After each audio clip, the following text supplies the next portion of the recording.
Hi guys, నేను మీ పల్లెటూరు అబ్బాయి వంశీని. మరి మా పల్లెటూరు మల్లేశ్వరం చూసేయండి ఎంత బాగుండిద్దో. అలాగే ఈ వీడియో చూసిన ప్రతి ఒక్కరు కూడా కామెంట్ బాక్స్లో కామెంట్ చేయండి మీ పల్లెటూరు నేమ్స్ ఏంటో. అలాగే మరి మన యూట్యూబ్ ఛానల్ సబ్స్క్రైబ్ చేసుకోకపోతే ఇప్పుడే సబ్స్క్రైబ్ చేసుకోండి. అలాగే వీడియో చూస్తున్నారు కదా, ఒక లైక్ అయితే వేసుకోండి. అలాగే మరి పల్లెటూరులో ఉండడం ఏదేమైనా అదృష్టం గాయ్స్. అలాగే పల్లెటూరులో ఉంటే నలుగురితో కలిసిమెలిసి ఉండొచ్చు. సిటీలో ఉంటే ఏముండదు, ఎవరి పని వాళ్ళదే, మరి ఎవరు పట్టించుకోరు.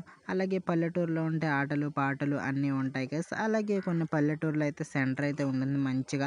మరి మా ఊర్లో అయితే సెంటర్ అయితే ఏముండదు గైస్. మరి ఇప్పుడైతే సెంటర్ అయితే వచ్చేసింది, చూపిస్తాను చూడండి. ఇదే గైస్ మరి మా సెంటర్. చూడండి ఎంత బాగుండిందో, చాలా బాగుండిద్ది. మాకైతే ఇదే పెద్ద సెంటర్ అని మేము ఫీల్ అయిపోతాము.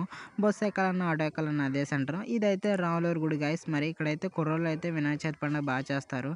రాములూరు పండుగ కూడా అక్కడ కుర్రోళ్ళు అయితే బాగా చేస్తారు. మరి ఇట్లా స్ట్రైట్గా వెళ్ళామనుకో సిఎస్ఐ చర్చ్ ఒకటి కనిపిస్తుంది చూడండి గైస్. మరి ఇక్కడైతే క్రిస్మస్ పండుగ అయితే బాగా చేస్తారు. క్రిస్మస్ పండుగ అంటే ఏ పండుగ అయినా బాగా చేస్తారు. కొద్దిగా ఇది పెద్ద గుడి, అన్ని పండుగలు బాగా చేస్తారు గైస్. అలాగే చూస్తున్నారు కదా విగ్రహాలు, అందరి విగ్రహాలు ఉంటాయి. రామారావు, వైఎస్ రాజశేఖర్ రెడ్డి అన్ని విగ్రహాలు ఉంటాయి. అలాగే ఇట్లా స్ట్రైట్గా వెళ్తే పల్లెటూరులో ప్రతి ఒక్క పల్లెటూరులో పల్లె చెరువు ఒకటి ఉంటుంది గైస్. మరి మా పల్లెటూరులో కూడా పల్లె చెరువు ఒకటి ఉంది, చూపిస్తాను చూడండి. బ్లూ కలర్లో కనిపిస్తుంది కదా చెక్ పోస్ట్. ఎవరు ఇప్పుడైతే పోలీసు వాళ్ళు అయితే ఎవరు లేరు.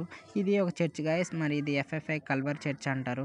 ఇక్కడ కూడా క్రిస్మస్ పండుగ బాగా చేస్తారు. ఇప్పుడైతే మా చెరువు అయితే చూపిస్తాను చూడండి గాయస్. మరి ఇదే గాయస్ మరి మా పల్లెటూరు పల్లె చెరువు మల్లేశ్వరానికి. అలాగే ఇక్కడైతే చేపల కోసం వర్షాకాలం సమయంలో మా వాళ్ళు అయితే ఎగబడిపోతారు. ఇప్పుడైతే చేపలు లేవు చెరువులో. ఇట్లా స్ట్రైట్గా వెళ్తే శివపురం వస్తుంది గాయస్. మరి ఇదే గాయస్ మా విలేజ్.